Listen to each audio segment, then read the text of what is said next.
I would want to urge people to remember that in executing the mission, it's possible to outrun your own headlights. You're just going, this is the mission, the mission, the mission.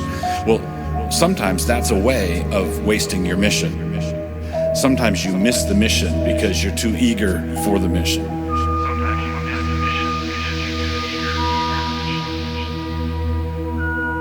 For what hath man of all his labor, and of the vexation of his heart, wherein he hath labored under the sun?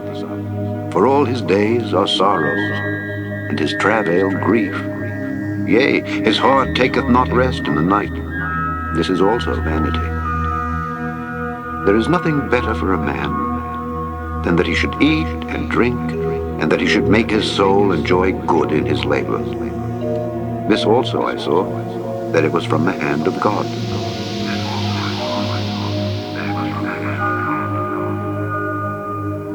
We have these ideas about how life ought to go, and we certainly have ideas about how my life ought to go, and the path and the course that my life is going to take. And then things happen in life that you simply cannot control, right? So whether it's something serious like a tragedy, or something more silly like you fall on your skateboard, or right, there's a whole spectrum in between of things that happen to us. I had this plan, I had this career, I'm in this relationship, here we go. And then we have these epic fail moments in our lives. And we view those as obstacles to joy in life. And the teacher says, no, actually, that moment in that kid's life could be the best thing that ever happened. It could be, because it could do two things. It could strip him of the illusion that he's actually in control of his life. And that he can actually make things happen the way that he wants them to. And the sooner we are stripped of that illusion, in the teacher's opinion, the better. Because the more we're trying to hold on and control the outcomes of the events in our lives, the more we're going to be so myopically focused on the control of making things go a certain way that we're actually blind to the everyday moments of joy that present themselves. We need to be stripped of that illusion. We also need to be stripped of the illusion that if I could control my life to go the way that I want it to and get the outcomes that I actually want to achieve, that then I'd finally take a break, I'd rest, I'd have satisfaction and fulfillment and joy in life. And the teacher is just deconstructing all of that too, because he sees these little moments of joy in life, like a meal or a drink or a walk with a friend. He sees them as merely pointers to some greater future joy that won't experience here under the sun. Chapter 5, we read this, verse 16. As everyone comes, so they depart. What do they gain since they toil for the wind? Work is like what most of us do with most of the hours of our days. And so he comes along and he says, work, it's like a grievous evil. At least the way we experience work. We're different jobs sometimes in our lives because we're working and often we don't know what for. Or maybe we have some goals that we're moving towards or something, but then something's going to happen to those, and then life will change, hevel will happen, and then all of a sudden, the thing that you were working for, it disappears, or she moves away, or something, whatever. And then where are you? It's just like we're chasing after the wind. Not only that, work is stressful. And so all the days that we're working, we're eating during our lunch breaks in darkness. There was one job I had, the worst, the most depressing lunchroom in the whole world. Anyhow, so darkness, great frustration, affliction, and anger. That's toil. So this is what I observe to be good. That it's good for a person to eat, to drink, and to find satisfaction in what?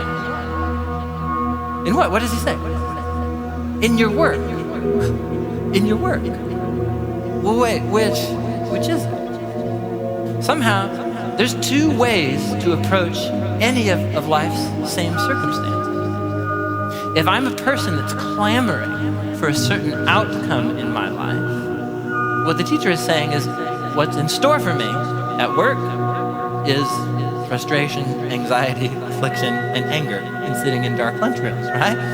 But if my beginning point is not working so that I can achieve my plans and certain outcomes or something, and that's what this is all about. If my beginning point is I release control of the outcomes of my life, then I'm free to actually begin enjoying simple moments like having a good meal and having a drink with some friends and actually seeing the funny, ironic things that happened in this workplace that I used to think was horrible, but once I got over my control issues, I could actually see that there's some beauty and goodness in these people that I'm around here. It's the same exact circumstances from two different points of view.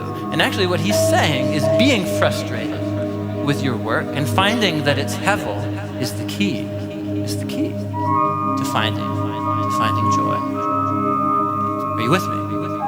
So what he's saying is that my ability to enjoy the goodness of simple everyday events like work or eating in the lunchroom, he says it's directly tied to my ability to see that I have no control over my life.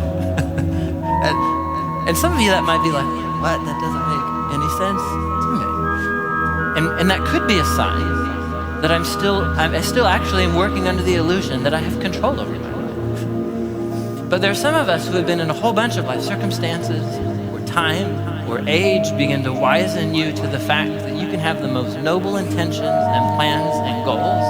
Life is almost never going to turn out exactly the way that you planned. And that doesn't mean life is going to be horrible. It just means it's almost never going to work out exactly the way that you planned it. And for some people, that's the worst possible thing that could ever happen. But for some people, there's freedom. There's freedom there. If my starting point, we're going to make things happen, destined for disappointment and bitterness, anger, frustration, affliction, right?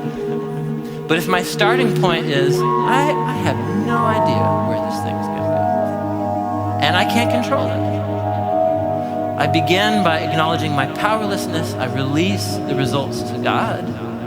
And according to the teacher, now I'm ready to dive in, to work, and to maybe actually have a good time while I'm at it. To see moments of joy because I'm not so obsessed with obtaining a certain outcome.